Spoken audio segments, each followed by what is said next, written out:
Oi, gente, tudo bem? Meu nome é Esther. Eu fui convidada aqui para falar um pouquinho para vocês, né? Quintas Clássicas.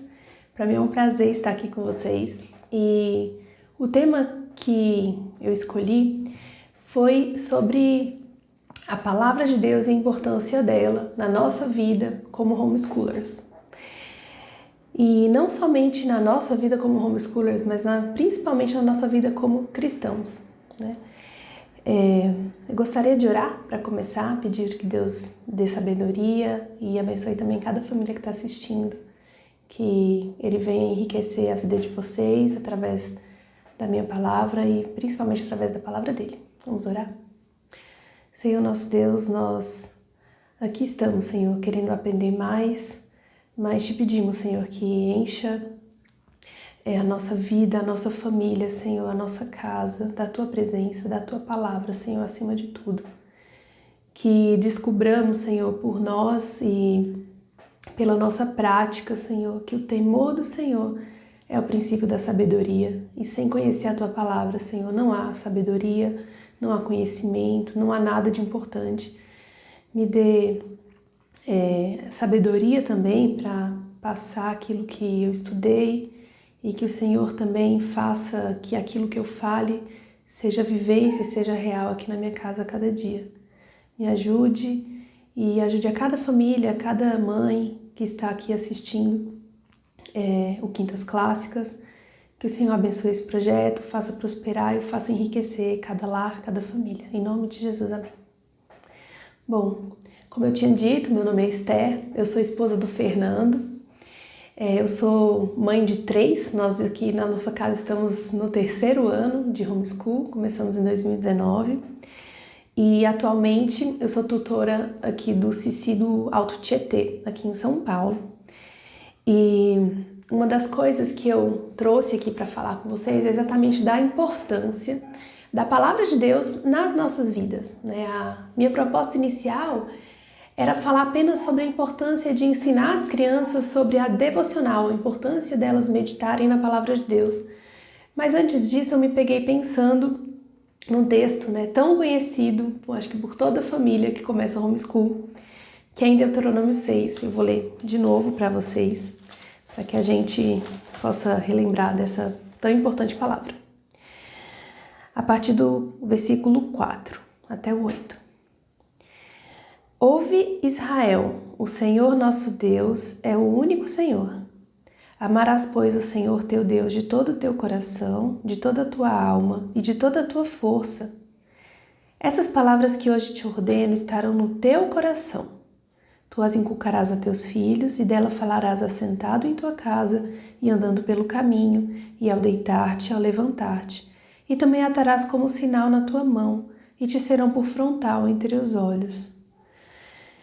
Quando a gente pensa, né, em qualquer coisa que nós queremos ensinar aos nossos filhos, passar aos nossos filhos, a primeira coisa que a gente tem que lembrar é que, antes de tudo, essas palavras que Deus nos ordenou que nós passássemos aos nossos filhos têm que estar no nosso coração, né? Se nós não praticarmos aquilo que a gente quer ensinar, isso será de muito pouco proveito, né? Para não dizer de nenhum proveito, mas será muito pouco proveitoso se aquilo que Deus está ordenando que a gente ensine aos nossos filhos não estiver primeiro no nosso coração, né? Então é importante, antes de ensinar a prática devocional aos nossos filhos, que nós tenhamos essa prática devocional.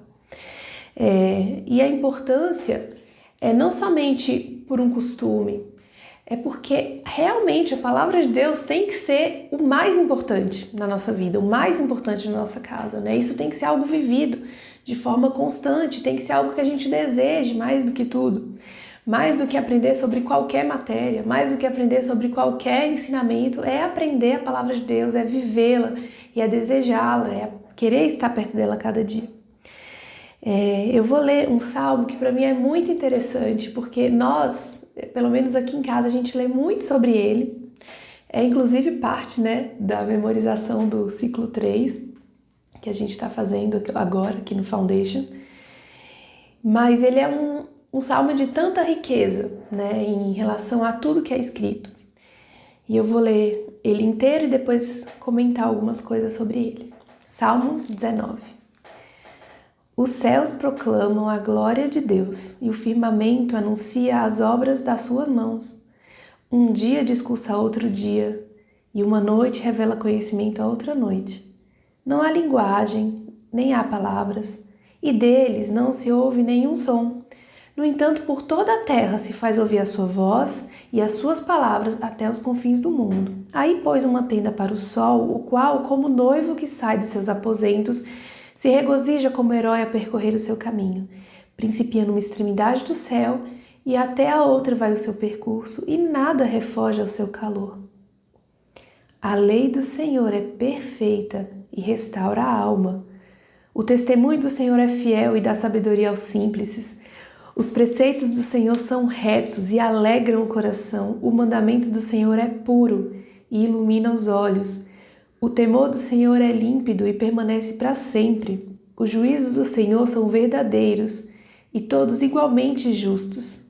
São mais desejáveis do que ouro, mais do que muito ouro depurado, e são mais doces do que o mel e o destilado dos favos. Além disso, por ele se admoesta o teu servo, em os guardar a grande recompensa. Quem há que possa discernir as próprias faltas? Absolve-me das que me são ocultas, também da soberba guarde o teu servo, que ela não me domine. Então serei irrepreensível e ficarei livre de grande transgressão. As palavras dos meus lábios e o meditar do meu coração sejam agradáveis na tua presença, Senhor, rocha minha e redentor meu. Quantas vezes nós nos lembramos de adorar a Deus pelas maravilhas que a gente vê na criação, né? Os céus que proclamam a glória de Deus, o firmamento que anuncia a obra das mãos dele, todo o dia discursando, toda a criação mostrando quem é o Deus verdadeiro, que ele existe, que ele é real, que ele sustenta tudo isso. A gente adora tanto a Deus por tantas coisas que a gente vê, e cada uma dessas coisas nos leva a estudar mais, né? E como famílias educadoras a gente sabe como é grandioso ver os nossos filhos brilhando os olhos, né? Para a criação de Deus e vendo em tudo um propósito, tudo aquilo que Deus colocou, né? Diante dos nossos olhos, diante dos nossos ouvidos, né? O som de tantas coisas, o cheiro, a textura, o gosto, né? Os nossos sentidos conseguem captar de uma forma tão bela, né? Toda a natureza de Deus, ver um dia discussando a outro dia.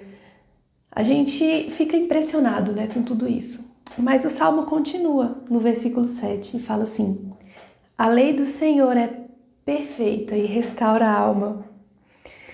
E aí, do 7 até o 14, ele fala sobre a revelação especial de Deus, de como é fantástica a revelação, a lei do Senhor, de como essa lei é perfeita, é pura, de como ela restaura a nossa alma, de como o testemunho do Senhor é fiel, de como a palavra de Deus dá sabedoria aos mais simples, e quantas vezes a gente não vê isso acontecendo na nossa vida.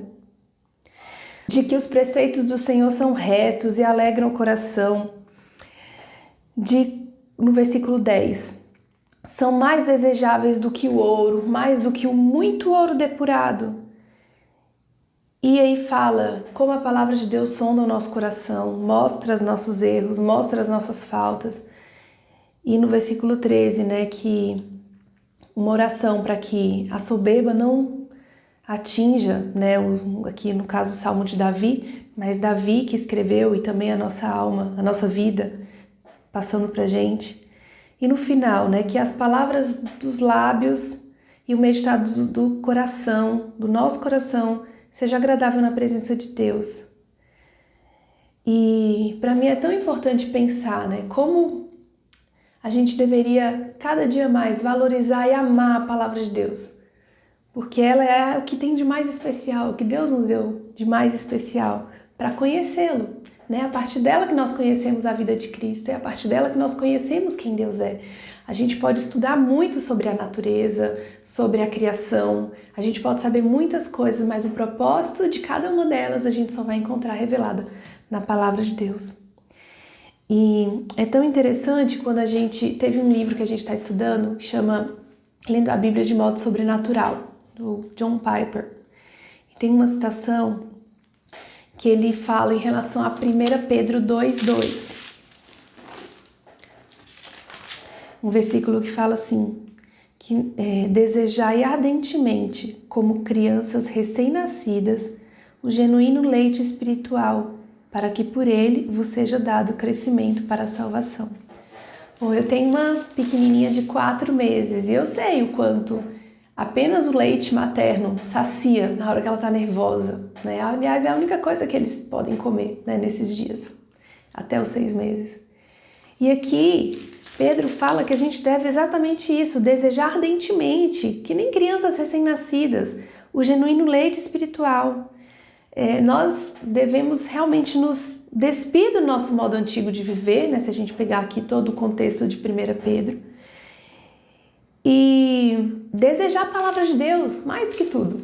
A palavra de Deus mais do que qualquer conhecimento, a palavra de Deus mais do que qualquer outra matéria, mais do que qualquer outra coisa. É desejar a palavra de Deus. E o pastor John Piper fala nesse livro, uma expressão-chave é desejai ardentemente. Desejai ardentemente o genuíno leite espiritual.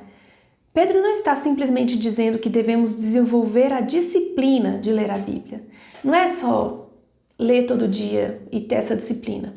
Ele está dizendo que a gente deve desejar desenvolver um anseio pela palavra, ter fome da palavra, anelar pela palavra, desejá-la. Essa é a linguagem de desfrutar. E o objetivo de nosso desfrutar é a beleza e o valor da bondade de Deus que são oferecidos a nós na palavra de Deus. Portanto, Pedro está nos dizendo, nos mandando, que leiamos as Escrituras, não somente para termos doutrina e orientação, mas também para provarmos e vermos que o Senhor é bom, conforme escrito em Salmos 34:8. Pedro deseja que nossa experiência com a palavra seja tal que avancemos de testar para experimentar, de conhecer para amar, de doutrina para deleite e de ver para desfrutar.